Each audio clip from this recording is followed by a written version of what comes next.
hay với nó cũng dài quá nó bát đấy lùm nào thế mô sai kiếm bẹt ra đi MRB học program anh ya cho nên với nó bát đấy lùm na anh là chun zo mà cho mình cho nên cái cần tel về nhỉ cái cần giúp đó rồi cái cần trẻ bong sa tui to kan đây à cho nên xe tiền tala hay ni cho nên lâu ni anh dân nghe in lên lồng đôn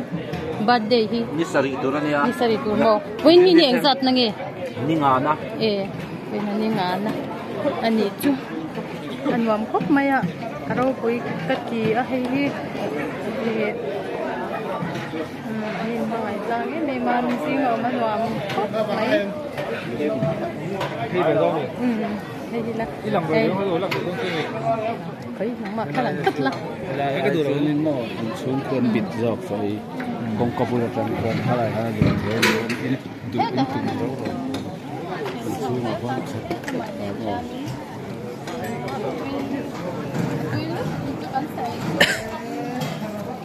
không em phụ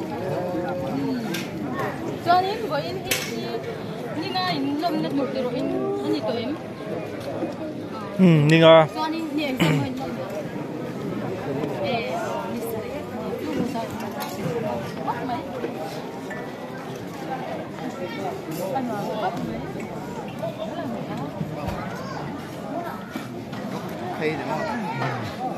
vlog rồi